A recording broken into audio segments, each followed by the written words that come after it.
गोपी, तेरे लिए हमने जमींदार से बात कर ली है। वो तुझे अपने पास काम पर रख लेंगे। तू भी जाकर उनसे एक बार बात कर ले बेटा। अब हमारे बस की बात नहीं रही। कम से कम वहां रहकर तू अपना गुजारा तो कर पाएगा। हमें तेरा बहुत ख्याल है गोपी, इसलिए ये कदम उठाया। जाकर बात कर ले, सब ठीक हो जाएगा। क्या अम्मा, तुमने क्यों बात की वहां? हम नहीं जाएंगे। हमारी खुद की खेत है तो दूसरों के पास क्यों काम करने जाएं? हम गरीब सही मगर खुददार हैं।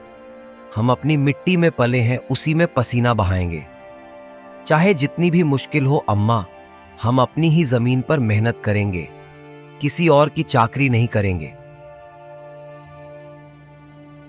अरे गोपी, उस बंजर जमीन में क्या उगाएगा तू? वो जमीन अब बिल्कुल बेकार हो गई है बेटा। ना उसमें नमी बची है, ना जान। तू अपनी जिंदगी यूं ही जाया कर देगा उस जमीन को संवारते संवारते। मैं जानती हूं तेरा हौसला बड़ा है, पर बेटा हौसले से पेट नहीं भरता। तू मेरी बात मान ले। वो जमींदार कम से कम तुझे रोज की रोटी तो देगा। अपनी जिद छोड़ दे बेटा। तू थक जाएगा, पर वो जमीन कुछ नहीं देगी तुझे। अरे अम्मा, तुम बेकार में ही इतनी परेशान हो रही हो। देखना, एक दिन हम उसी जमीन से सोना निकालेंगे। सोना, ये जमीन ही हमारी सबसे बड़ी ताकत बनेगी। गोपी बहुत ही मेहनती और ईमानदार था। वह एक आत्मविश्वास से भरा हुआ व्यक्ति था, जिसे न हालातों से डर लगता था, न ही लोगों की बातों से। हर दिन सूरज उगने से पहले ही वह उसी आत्मविश्वास के साथ उठता, अपने खेत की ओर बढ़ता, जहां सिर्फ बंजर जमीन थी, लेकिन उसके सपनों की हरियाली छिपी हुई थी। उसे यकीन था कि एक दिन उसकी मिट्टी उसे जरूर जवाब देगी, सोने जैसी फसल बनकर।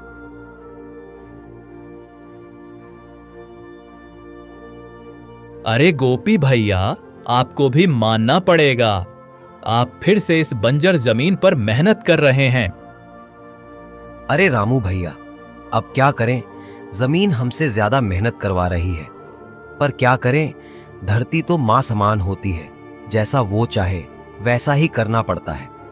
कभी सख्त हो जाती है, कभी चुपचाप सब सह लेती है, कभी बीज को छुपा लेती है तो कभी उसे जीवन दे देती है।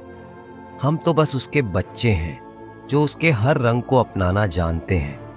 थक तो जाते हैं भैया, पर जब मिट्टी की खुशबू आती है ना, तो सारी थकान उतर जाती है। उम्मीद है ये माँ हमें खाली हाथ नहीं लौटाएगी। बस थोड़ा और सब्र, थोड़ा और विश्वास। आप जैसा मूर्ख तो मैंने आज तक नहीं देखा भैया। क्या सोचते हो आप? दुनिया कहां से कहां पहुंच गई और आप अब भी उसी बंजर जमीन से उम्मीद लगाए बैठे हैं। हा हा हा हा हा हा हा हा हा हा हा। दोपहर को गोपी थक हार कर जब घर पहुंचता है तो देखता है मां बुझ चुके चूल्हे के पास चुपचाप बैठी है। क्या हुआ अम्मा, तुम ऐसे क्यों बैठी हो? खाना क्यों नहीं बनाया? क्या बात है? बेटा, चूल्हा जलाने के लिए लकड़ियां नहीं हैं, इसलिए। बस इतनी सी बात है अम्मा, हम अभी जाकर ले आते हैं लकड़ियां। गोपी लकड़ियां लाने जंगल चला जाता है। धूप तीखी थी, थकान पहले से ही बदन में समाई हुई थी, फिर भी उसके कदम रुकते नहीं। जंगल में पहुंचकर वो इधर-उधर देखता है, फिर एक सूखा पेड़ चुनता है और लकड़ियां काटने लगता है। लगा रहे गोपी, पता नहीं कब किस्मत साथ देगी तेरी। इतनी खराब किस्मत भगवान ने हमें ही क्यों दे दी। चलो, लकड़ियां तो काट ली, अब देर नहीं करनी। अम्मा इंतजार कर रही होंगी। गोपी लकड़ियां लेकर घर जाने लगता है। गठरी कंधे पर रखे तेज कदमों से बढ़ता है कि तभी आसमान अचानक घिर आता है काले बादलों से। एक पल पहले तक जो सूरज की धूप थी, अब वो कहीं खो गई और फिर तेज बारिश होने लगती है। लो, हो गया सत्यानाश। भीगे कपड़ों को बचाए या लकड़ियों की गठरी को। अब हम क्या करें? ये बारिश भी ना। बारिश तेज होती जा रही थी। पानी की बूंदें अब बौछार बन चुकी थीं। गोपी की आंखों में जलन थी, हाथ कांप रहे थे, पर तभी उसे दूर एक झोंपड़ी दिखाई देती है। वो गठरी को कसकर पकड़ किसी तरह झोंपड़ी के पास पहुंचता है। गोपी देखता है एक बूढ़ा व्यक्ति एक कोने में बैठा हुआ है।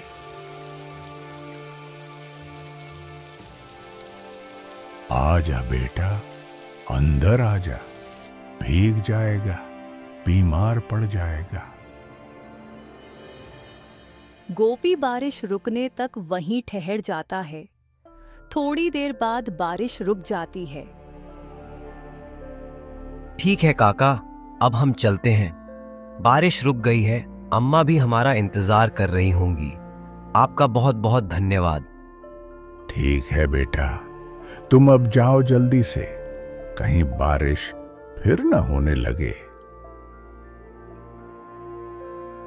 गोपी लकड़ियां लेकर घर लौट आता है।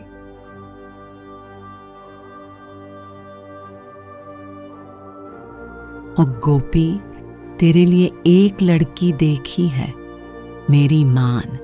तो एक बढ़िया सा काम देख ले बेटा, क्योंकि कोई भी बाप अपनी बेटी ऐसे लड़के को नहीं देगा जो मेहनत तो बहुत करता है, लेकिन एक ऐसी बंजर जमीन पर जिसका कोई फायदा नहीं।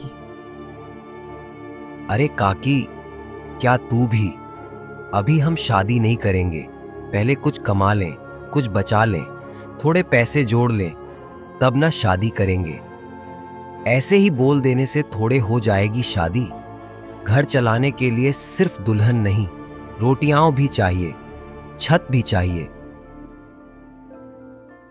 बेटा, बात तो तेरी ठीक है, लेकिन उम्र भी निकलती जा रही है।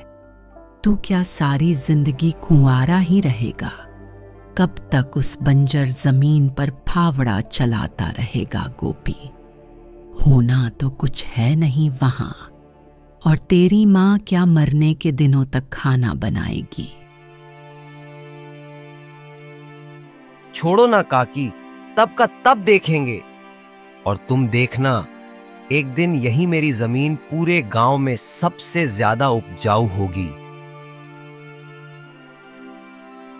अच्छा, चलती हूं। इस मूर्ख को समझाना मतलब अपना सर पत्थर पर मारने जैसा है।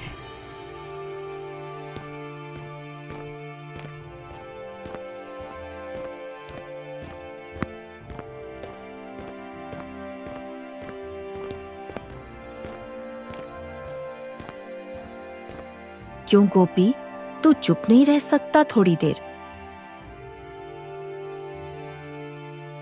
पता नहीं उस जमीन से तुझे क्या मिलेगा। क्यों उसके पीछे पड़ा है यूं जान देकर? ले, खाना खा और थोड़ा आराम कर। अम्मा, तुम बस बिना कुछ बोले शांति से खाना खाओ हमारे साथ, और सारी परेशानी को चूल्हे में डाल दो। गोपी अपनी अम्मा के साथ बैठकर खाना खाने लगा। उसके चेहरे पर दिन भर की थकान जरूर थी, लेकिन मां के साथ बैठकर दो निवाले लेना मानो उसके लिए दिन की सबसे बड़ी राहत थी।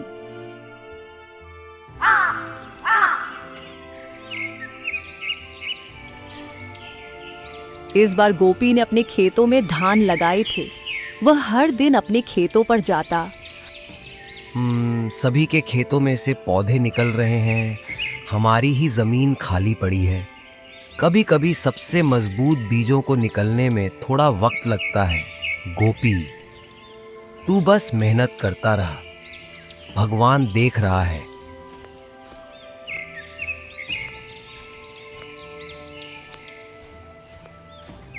क्या हुआ गोपी भैया, जमीन सोना नहीं उगली क्या? लगता है इस बार भी आपकी जमीन बंजर ही रहेगी। गोपी का मन भर आया। गुस्से में वह कुल्हाड़ी उठाकर जंगल की ओर निकल पड़ा। चलते चलते वह बहुत अंदर तक जंगल में चला गया।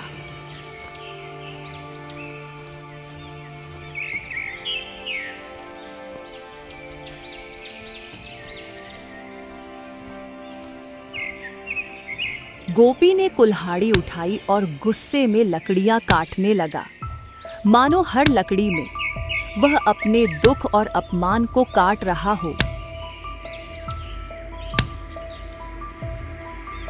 गोपी ने जब लकड़ियां बांध ली और वापस जाने के लिए मुड़ा तो उसे एहसास हुआ वह रास्ता भूल गया है। चारों ओर एक जैसे पेड़, एक जैसी पगडंडियां। अरे दादा, लगता है हम रास्ता ही भूल गए। अब हम घर कैसे जाएंगे? गोपी रास्ता ढूंढते हुए आगे बढ़ते जाता है। चारों ओर घना जंगल था। पेड़ों की शाखाएं एक दूसरे में उलझी थीं और जमीन पर सूखी पत्तियों की परत बिछी हुई थी। हर मोड़, हर पेड़ उसे एक जैसा लग रहा था। तभी सामने एक हल्की सी धुंध में से वही बूढ़ा व्यक्ति फिर दिखाई दिया। काका, आप यहाँ देखिए ना, हम रास्ता भटक गए हैं। आप हमें रास्ता बता देंगे क्या? हाँ बेटा, चलो ना, मैं तुम्हें रास्ता दिखा देता हूँ।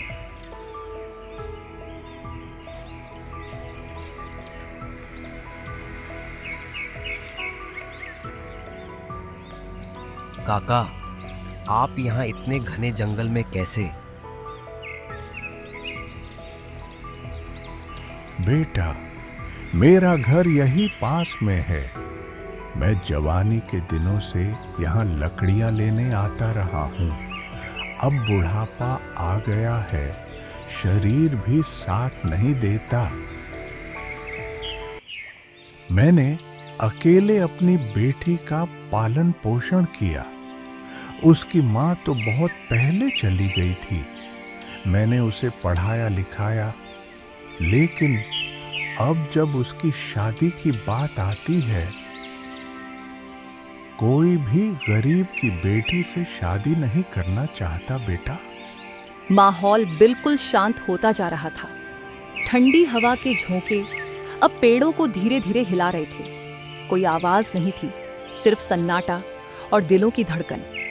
गोपी एक पत्थर पर बैठा था, श्यामलाल पास ही जमीन पर थके हुए अंदाज में। दोनों की आंखें किसी दूर के खालीपन में खोई थीं। एक अपने बंजर खेत के दर्द में, दूसरा अपनी बेटी के भविष्य की चिंता में। तभी श्यामलाल ने गहरी सांस लेकर चुप्पी तोड़ी और धीमे स्वर में कहा, बेटा, तुमसे मैंने इतने सवाल कर लिए, अपना दर्द भी कह दिया, पर तुम्हारा नाम तो पूछा ही नहीं। तुम करते क्या हो?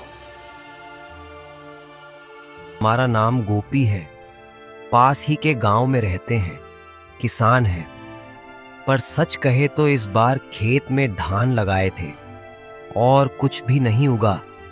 सबके खेत लहलहा रहे हैं, पर हमारी जमीन जैसे हमसे रूठ गई हो।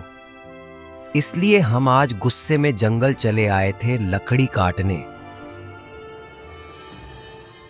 सब ठीक हो जाएगा बेटा, तुम परेशान मत हो। बेटा, एक बात कहूं? क्या तुम मेरी बेटी से शादी करोगे?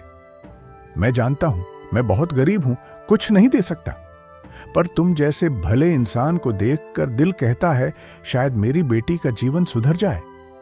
मैं तुम्हारा एहसानमंद रहूंगा, पता नहीं कब ये शरीर साथ छोड़ दे बेटा, इसलिए पूछ रहा हूं। श्यामलाल की बात सुनकर गोपी जैसे एकदम सन्न रह गया। उसके चेहरे पर कई भाव एक साथ दौड़ने लगे। आश्चर्य, संकोच, घबराहट, जिम्मेदारी और आत्ममंथन। उसने अचानक अपने पैर समेटे, गला साफ किया और हड़बड़ाकर कहा, नहीं काका, हमारा मतलब आप ऐसा क्यों कह रहे हैं? हम तो खुद अभी नहीं जानते कि हम अपने लिए भी कुछ बना पाएंगे या नहीं। फसल नहीं हुई, कर्ज चढ़ा है। हम तो इतना भी नहीं कमाते कि किसी और को खुशी से रख सकें। आपकी बेटी की किस्मत हमसे बेहतर लड़के के साथ जुड़नी चाहिए, किसी ऐसे से जो उसे हर खुशी दे सके, ना कि हमारे जैसे जो अभी खुद ही संभलने की कोशिश कर रहा है। आप किसी अच्छे लड़के को देखिए काका। हम सिर्फ एक अच्छे इंसान बनने की कोशिश कर रहे हैं, पति बनने के काबिल तो अभी नहीं हुए। बेटा, तुमसे अच्छा लड़का मुझे नहीं मिल सकता। तुम मुझे एक नेक दिल और मेहनती इंसान लगते हो। एक बार अपने दिल से बात करो और फिर मुझे अपना फैसला बताना। गोपी चुपचाप अपने घर आ जाता है और सोच में डूबा हुआ बैठा रहता है। तभी उसकी माँ आकर उससे पूछती है, गोपी बेटा, क्या हुआ? किस सोच में डूबा हुआ है तू? कोई परेशानी है क्या बेटा? गोपी अपने दिल की सारी बात माँ को बताने लगता है। माँ, तुम ही बताओ, क्या हमें उस लड़की से शादी कर लेनी चाहिए?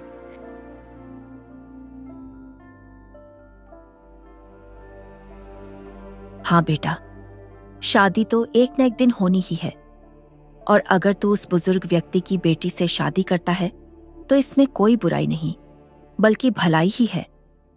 अगर तू उस लड़की से शादी करता है तो उस बूढ़े बाप का सहारा बन जाएगा। आजकल के जमाने में जब बच्चे अपने माँ बाप को छोड़ देते हैं, अगर तू किसी के पिता को सहारा दे तो वो केवल शादी नहीं, एक नेक काम भी होगा। गोपी और उसकी माँ श्यामलाल की बेटी रूपा से मिलने जाते हैं। ये मुलाकात उनके जीवन का एक नया मोड़ बन जाती है। अरे गोपी बेटा, आओ आओ। बहन जी, आप भी आइए, भीतर आइए, बैठिए। गोपी और रूपा की सादगी भरी मगर सुंदर शादी हो जाती है।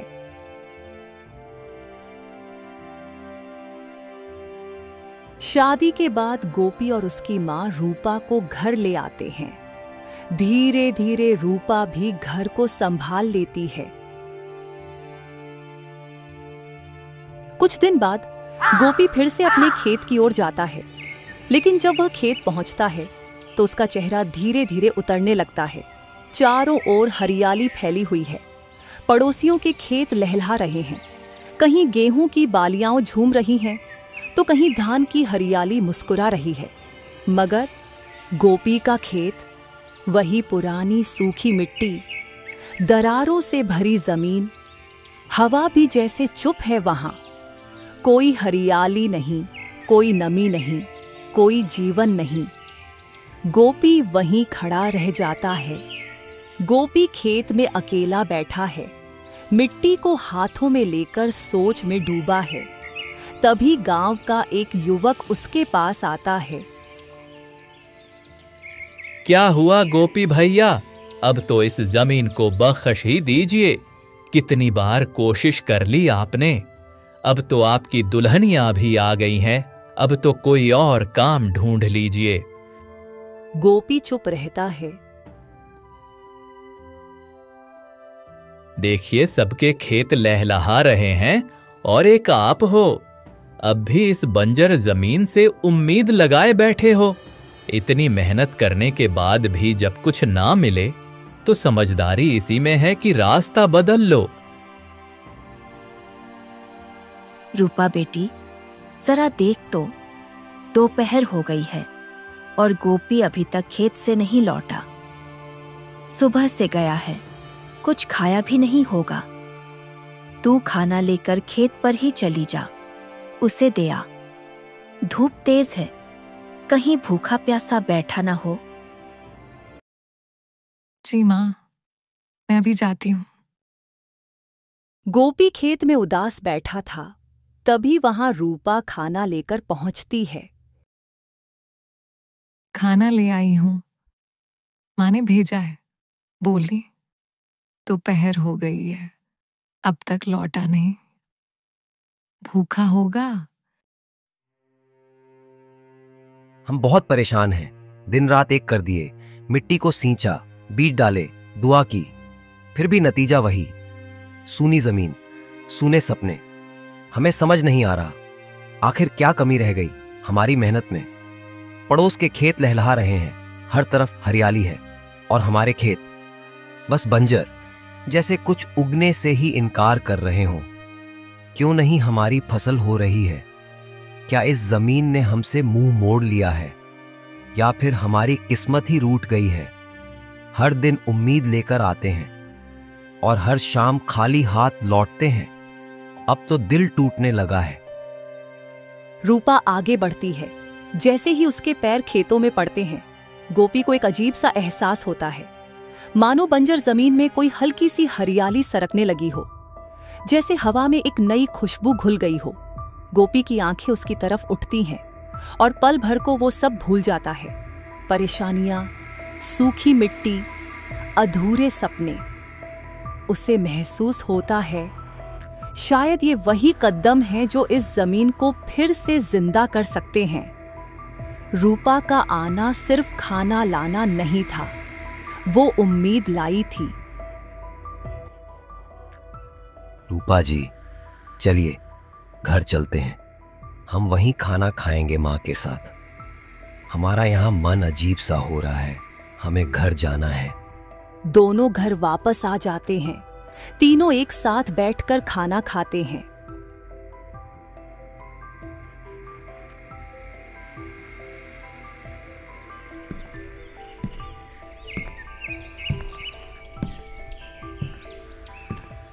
अब गोपी भी उम्मीद छोड़ देता है। वो चुपचाप जमींदार के पास जाकर काम पकड़ लेता है। कुछ दिन बीत जाते हैं। एक दिन सुबह सुबह गांव का एक किसान रामलाल हांफता हुआ जल्दी जल्दी कदमों से गोपी के घर पहुंचता है। गोपी भैया, ओ गोपी भैया, कहाँ हो आप? जल्दी से बाहर आइए, बहुत बड़ी बात हो गई है। गोपी, उसकी माँ और रूपा तीनों जल्दी से बाहर आ जाते हैं। क्या हुआ रामलाल? इतनी जल्दी जल्दी क्यों बोल रहे हो? सब ठीक तो है? अरे चलिए मेरे साथ आइए, आपको कुछ दिखाना है, बहुत खास है। गोपी और सभी लोग रामलाल के पीछे पीछे चल पड़ते हैं। गांव की पगडंडी से होकर तेज धूप को पार करते हुए थोड़ी ही देर में वे गोपी के खेत के पास पहुंच जाते हैं। जैसे ही गोपी की नजर सामने के नजारे पर पड़ती है, वो वहीं ठिठक जाता है। उसकी आंखें फैल जाती हैं, सांसें थम जाती हैं। सामने का दृश्य एक चमत्कार से कम नहीं था। जिस जमीन ने बरसों तक एक पत्ता नहीं उगाया था, आज वहां नन्ही नन्ही हरी कोपलें झांक रही थीं। मिट्टी जैसे मुस्कुरा रही थी और हवा में ताजगी घुल गई थी। माँ, ये हमारी जमीन है, देखो ना, आखिर इसमें पौधे आ ही गए, बंजर नहीं रही, अब जिंदा हो गई है माँ। ये सब रूपा जी की वजह से हुआ है। उसी दिन जब उनके पैर इस जमीन पर पड़े थे, हमें एक अजीब सा एहसास हुआ था, जैसे मिट्टी ने किसी को अपना लिया हो, जैसे किसी ने इसे फिर से जगा दिया हो। और देखो माँ, आज उसी जमीन से पौधे निकल आए हैं।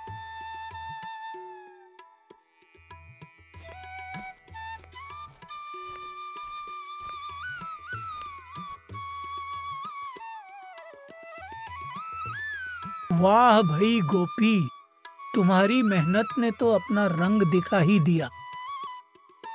कुछ दिनों बाद वो जमीन जो कभी बंजर कहलाती थी, अब पूरे गांव में सबसे ज्यादा धान उगाने वाली जमीन बन जाती है। गोपी के खेत लहलहा उठते हैं, हरी भरी बालियों से भरे खेत, हर कोने से जैसे कोई गीत गा रहे हों। मेहनत कभी खाली नहीं जाती। विश्वास अगर सच्चा हो तो मिट्टी भी सोना बन जाती है। गांव के लोग अब गोपी की मिसाल देने लगे।